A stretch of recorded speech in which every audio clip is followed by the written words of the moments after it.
The worst thing we brought back from Orpheus 9 was not the sample. It was the 6 hours none of us could remember. Command told us to hold silence and maintain course for Relay Bastion 12, a secure government communications platform 3 days inside lawful space, where a debrief team would meet us, strip the Electo down to wiring, and decide whether we were still fit to be classed as human assets. That was the language they used sometimes. Human assets. As if men and women became easier to account for once you reduced them to transportable value. Captain Soren did not repeat Command's wording to the crew. He announced a systems quarantine, internal movement restrictions, and a mandatory review of all watch logs from 1400 onward. His voice remained level when he said it. It was the same voice he might have used to report a fuel discrepancy or a spoiled ration lot. That was Soren's gift. He could place even the impossible inside the grammar of procedure. For the first hour after we left Orpheus 9, the ship moved as if discipline could still save us. Section doors stayed closed. Comms remained isolated from the rest of the network, except for bridge priority channels. The medbay sealed the sample, taken from Harker's suit joint, inside a biocontainment drawer, fitted for reactive mold and protein rot, neither of which matched what it actually was. Engineering ran a full scan of power routing for foreign load signatures. Security checked every vent and service corridor, as if a man with a knife might be hiding there. Nobody said Harker's name, unless they had to. Dane said it once, in the ready bay, while he cleaned his weapon for the 3rd time. His body never came back, he said. He was not speaking to me, just to the room. The ready bay gave him no answer. I was in comms reviewing the gap in our clocks. There is a particular kind of dread that comes from seeing your own records betray you, not because they fail, but because they hold together too cleanly around an absence. Every console on the Electo showed the same impossible jump. Every ship camera skipped the same missing span from 1402 to 2011. Every motion log, access panel, galley register, maintenance note, and cabin entry folded around the blank as if those 6 hours had never existed. And yet traces of them remained in the edges. A cup of coffee, cooling on my board, that I did not remember making. A maintenance ticket filed under my authorization for a frequency band I had never opened. A corridor cam showing Dane enter sanitation block C at 14:01 and exit at 20:12 with dried blood on his sleeve, and no corresponding event report. Not corruption, not random damage. Selection. The ship had not lost time. Something had removed the part we would have needed. I was on my 6th pass through the logs when Leto entered comms without knocking. She never knocked. Few people did. Comms was a place crew respected only when they needed it, the same way they respected vacuum. Leto stepped in with a slate under one arm and the look of a woman who had stopped sleeping because sleep had become tactically irresponsible. "Tell me something good," she said. "I found 7 contradictions in our camera sequence and 3 transmissions sent from my board that do not match any command entries. That is not good. It is specific." She leaned against the doorframe. "Captain wants a summary. He'll get one when I know whether the ship is lying to me or I am." Leto watched me a second longer than comfort allowed. "There's a difference."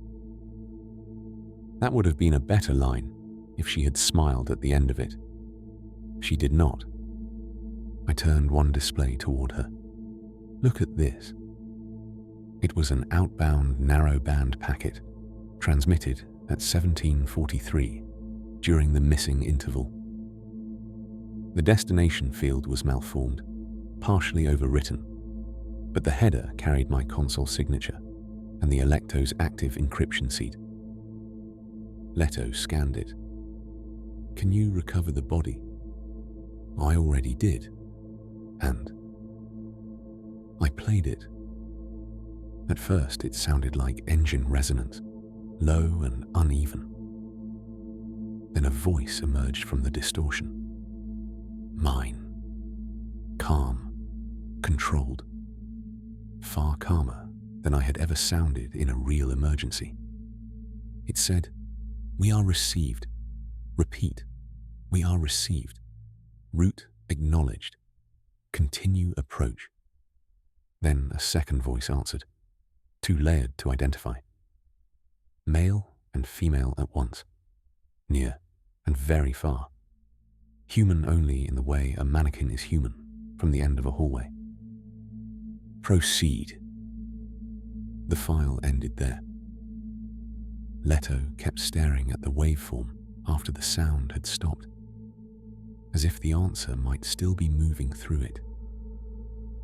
"You don't remember recording that?" "No." "Does it sound like you?" "Yes." That was the problem with all of it. The pieces fit too well to dismiss. The altered files did not scream forgery. They whispered continuity. Everything wrong arrived wearing the shape of things we already trusted. Leto straightened. "Medbay called the bridge 10 minutes ago." "About the sample?"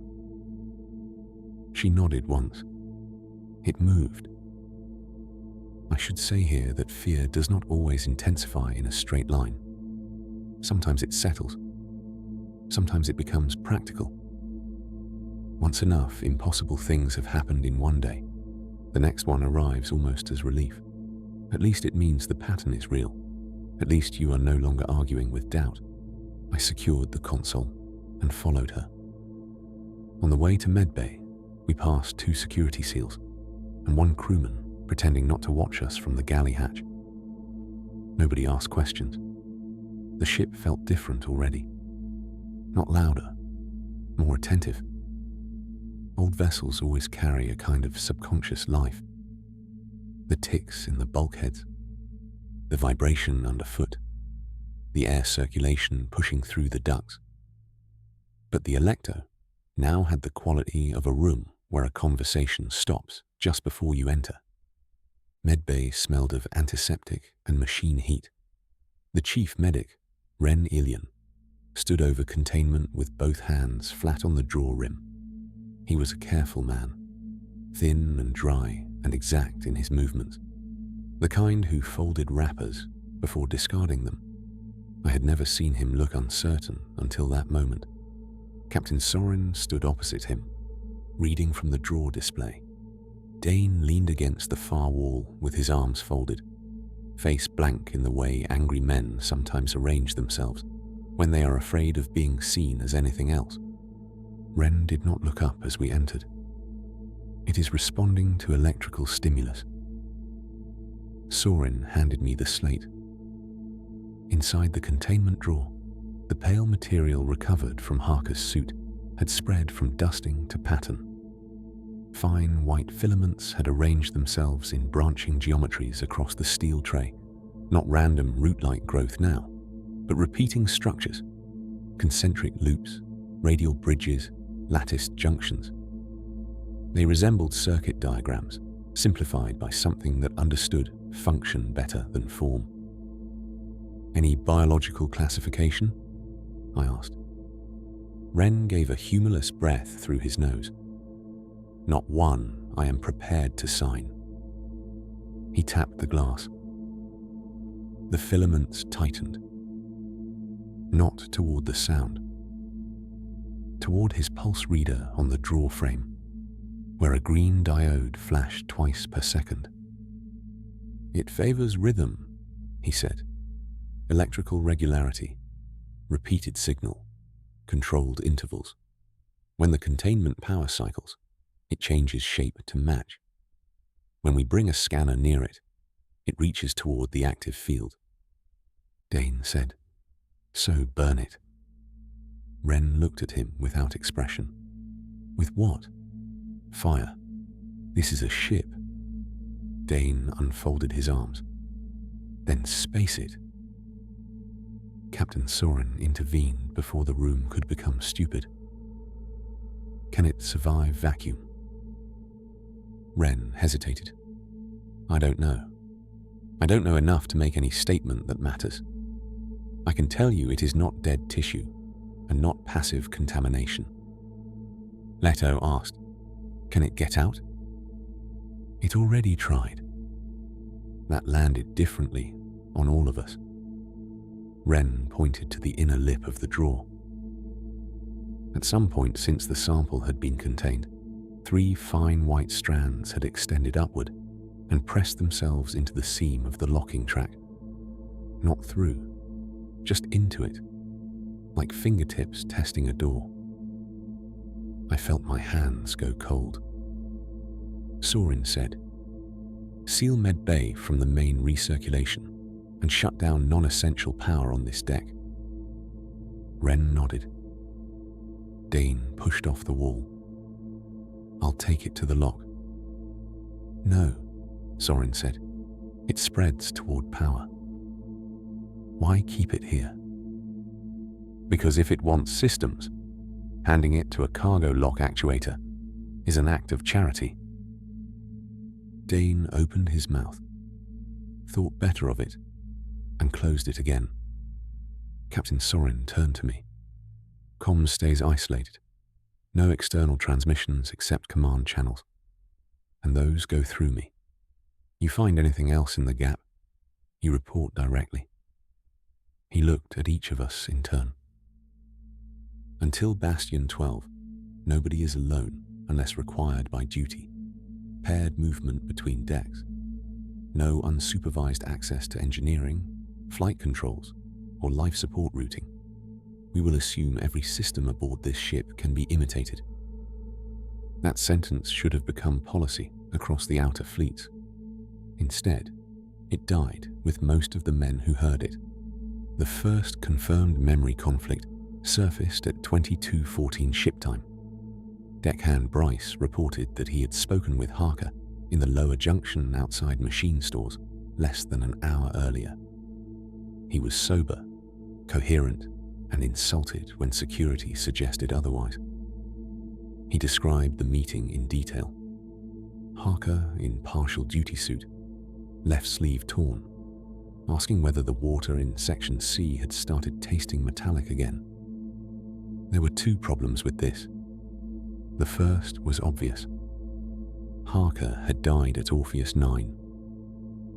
The second was worse. Section C had not had potable water service for 3 months.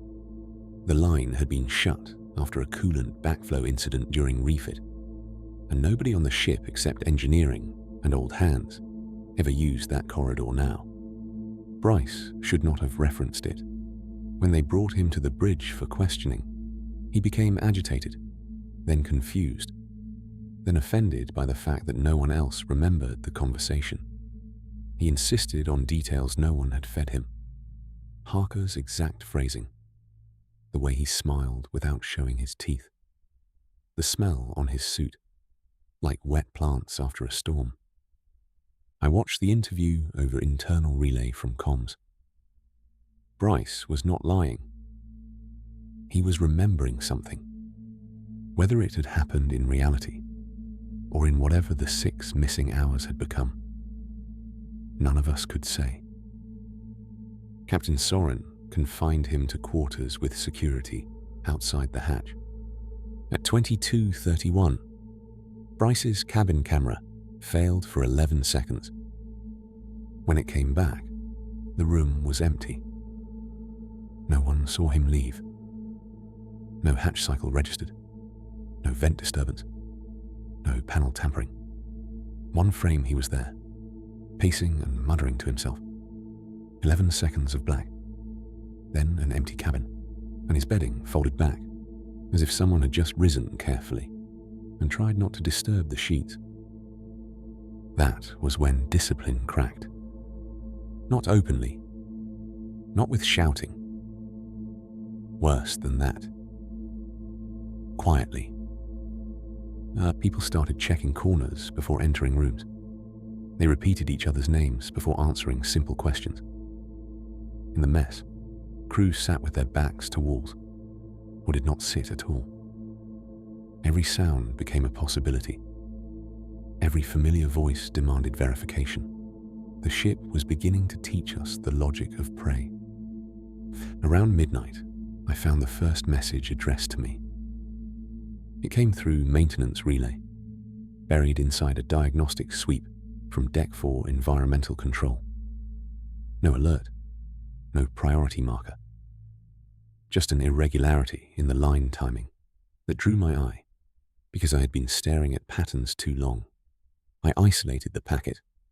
It contained 12 seconds of silence. Then my mother's voice said, "Elias, don't answer the door." My mother had been dead 9 years. She had never been on a ship in her life. She died in a government hospice block on Vesta Minor after a cerebral bleed the state doctors called sudden and inevitable, because those words made negligence easier to process. I listened to the file 3 times. The first pass I felt nothing at all, which frightened me more than grief would have. The second pass I noticed the inflection was wrong. Too even. The voice knew the shape of her, but not the weight. On the third pass, there was another sound underneath it, very faint. Breathing. Many people breathing together. I did not forward that file to Captain Soren. I told myself it was because I needed to verify it first, strip for synthesis markers, compare old public records, anything that would make it evidence rather than confession. The truth is simpler. I was ashamed that it had gotten under my skin. That was another of its talents. It made your private weaknesses feel like procedural failures. At 017, the ship changed course by 4 degrees without command input, only for 9 seconds. Then it corrected.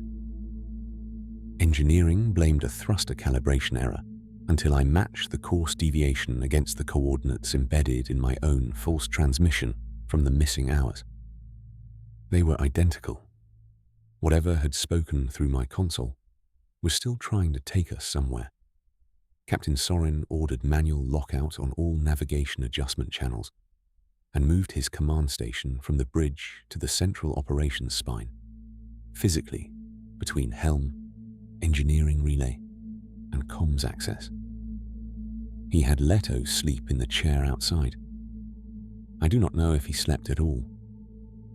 At 1:40, Dane requested a private word. He found me in comms with the lights dimmed and the outer bands muted, because by then even harmless traffic sounded like bait. "You're keeping something," he said. He did not bother easing into it. Dane never believed in the tactical value of softness. "I'm keeping many things. Something from the station." I leaned back from the board. "What do you want me to say?" The thing in medbay moved toward your voice before it moved toward power. That got my attention. "Who told you that?" "No one. I was there." I watched him carefully then. Dane was not an imaginative man. He was useful precisely because fear narrowed his world rather than expanding it. If he noticed a connection, it was usually because it had stood in his way and demanded to be stepped over. "And," I said. "And when Bryce described Harker, he looked at you like he expected you to understand, like you'd already heard it. There are times when the truth is dangerous because others cannot bear it. This was not one of those times. This was one of the worst ones, where the truth is dangerous because someone else can." I showed him the maintenance packet with my mother's voice. He listened without moving. When it ended, he said, It's learning us. Yes. No. He shook his head once. Not just voices. Relevance. That was the most intelligent thing he ever said to me. He went on, slower now, building the thought while he spoke. It doesn't scare people with random dead faces or ghost stories. It picks what opens the door fastest. Harker for Bryce. Your mother for you, maybe our own voices for the systems. I did not like how correct he sounded. What are you suggesting? That this isn't infection. What then? He looked at the darkened monitors, at the reflection of both of us sitting in a room full of listening machines. Recruitment, he said. I wish I could tell you I dismissed that I laughed or argued or called it superstition from a frightened man who had severed a friend's tether and needed a new shape for his guilt. Instead, I saved the word in silence because some part of me already knew it belonged. At 2:06, Bastion 12 finally answered our encrypted distress priority. Not command. Bastion directly. That alone was wrong. Relay platforms did not improvise hierarchy. They authenticated, delayed, forwarded upward, and responded with approved language after the appropriate offices had laundered reality into something manageable. The message came through clean. Government vessel Electo. Reduce to one active channel. Do not permit automated docking. Confirm whether any crew are hearing familiar voices. Captain Soren looked at me through the bridge relay and said, "Play that again." I did. Leto went still beside him. Even through the monitor, I saw the moment recognition touched all of them at once. Bastion 12 was not surprised. It was following a script. Soren keyed reply himself. Confirming auditory anomalies. Advise containment procedures. The answer returned almost immediately. There are no confirmed containment procedures. Do not answer personal communications. If possible, identify the first point of route deviation. No reassurance, no explanation. Just operational triage from people who had seen enough to stop pretending expertise. Soren asked the question we should have asked much sooner. How many other ships? There was a delay then, not long. Long enough to prove the person on the other end had considered lying. Finally, too many. The bridge stayed silent after that. I think we all understood the scale before we understood the nature. A thing does not produce scripts at secure relay stations unless it has touched the root structure itself. This was not Orpheus 9 alone. Not one dead station, not one ship. A pattern, exactly as the thing wearing Harker had implied. We were not a case. We were a recurrence. At 2:29, Medbay lost power. Not the whole deck, just Medbay. Wren's emergency call hit every active panel at once. By the time security cut the seal and forced the hatch, he was dead. Not violently, not in any way you would accept if I described it plainly. He was standing when they found him, one hand on containment, head slightly bowed as if listening to a patient. No visible injury, no struggle in the room. The drawer was open, empty, except for faint, wet branching patterns where the sample had been. Wren's eyes were open too wide, and his throat moved once every few seconds in a swallowing reflex, long after the rest of him had stopped. On the wall behind him, written in condensation and thin white fibers, was a single phrase. Route acknowledged. I never entered Medbay after that. I saw enough from the hatch. Captain Soren ordered the body sealed in place. and the compartment vented to vacuum despite the damage it would do to nearby systems. Dane volunteered to cycle the lock himself. No one argued with him. Before the venting began, I saw something else through the narrowing gap in the hatch.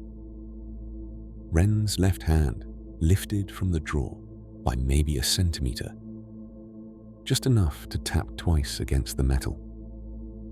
A rhythm, a reply.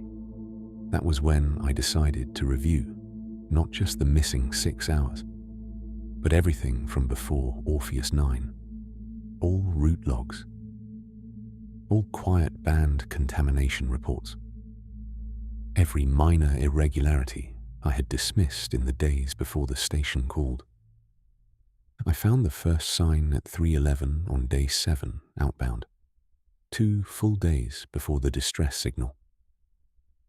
A background pulse under weather relay traffic. 3 clipped bursts and a gap. The same pattern I had heard and ignored during routine checks, except this time, when I overlaid it against the station loop and slowed it by half, the relation became clear. It was not static underneath the later transmissions. It was a carrier. The station had not infected us when we answered. It had identified us because we were already marked. I took that to Captain Soren in the operations spine. He read the analysis without expression. Then he asked, "Can you prove it entered the ship before route change?" "Yes." "Can you prove where?" Not yet. He nodded once and looked past me to the dim bridge rails, the sealed lift doors, the world of systems he still believed could be commanded, if only they were reduced to enough terms and enough locks. Then he said something I had never heard from him before, or since. "We should turn around." It sounds obvious now, obvious and late. But for a man like Soren, that sentence was equivalent to admitting that the map itself had become untrustworthy. Leto objected at once. "Back to what? The station is gone." "Not to the station," he said. "Off the route, hard burn, no relay approach, no populated corridor." Bastion 12 told us to hold course. Soren's mouth tightened. Bastion 12 knows too much and too little at the same time. I don't like either. He looked at me. "If the deviation it wants is still active, can you identify the destination?" "I can estimate vector." Do it. I did. The projected intercept lay outside our assigned route structure by nearly 14 hours. Deep, dark. No registered colony, no buoy, no custom scaffold, no law beacon. Only one listed object within useful proximity. A survey station. Government. Decommissioned 12 years earlier after a communications blackout. Its name was Iden Reach Observatory. Leto swore softly. Captain Soren closed his eyes for a moment that seemed to cost him something. Then he opened them and said, "We are not going there." I believed him. That may have been my last uncomplicated mistake, because at 3:58, the shipwide intercom activated on its own, and every speaker aboard the Alecto began broadcasting Captain Soren's voice. Not an imitation built from fragments. Not the crude puppetry we had heard from the station. This was perfect. "Attention all hands," the voice said. "Route change authorized. Prepare for observational approach. We have survivors." You cannot imagine what that does to a ship already split by doubt. Doors opened. People moved. Some because they believed the order. Some because they feared others would. On my board, lockouts began disengaging one by one under command credentials that should have required Soren's live confirmation. Leto shouted for manual override. Dane ran for the lift. Somewhere on deck, 3, someone started screaming and did not stop. Captain Soren was beside me in 3 strides, entering emergency denial strings so fast his hands blurred. "Cut internal audio," he snapped. "I can't. It's not routing through comms." "Then where?" I looked at the system map, at the lit pathways through old patched wiring and auxiliary trunks and maintenance bridges I had never once considered alive. And I understood. It was not using the ship's voice channels. It was using the ship. The Alecto had stopped being our environment. It had joined the conversation. Soren followed my stare to the map, and his face changed in a way I had not thought possible. Not fear. Not exactly. Recognition stripped of denial. He said, very quietly, "It came in through the water." I looked at him. What? The gardens on the station, the smell in the airlock, Section C metallic taste reports, Harker's suit joint. His voice hardened as he assembled it. Not just power, not just signal, plumbing, circulation, condensation recovery, rhythm in the pipes. It was so logical I hated it instantly. The carrier pulse before Orpheus 9. Minor water complaints in dead sections. The faint organic sweetness in the station air, a thing that favored systems, repetition, and routes, would not choose one path. It would choose all of them. Outside the hull, stars drifted in absolute silence. Inside, Captain Soren's perfect false voice kept speaking through the ship. "Proceed," it said. Route acknowledged. And for the first time since Orpheus 9, I began to understand what part 3 of this confession would have to be.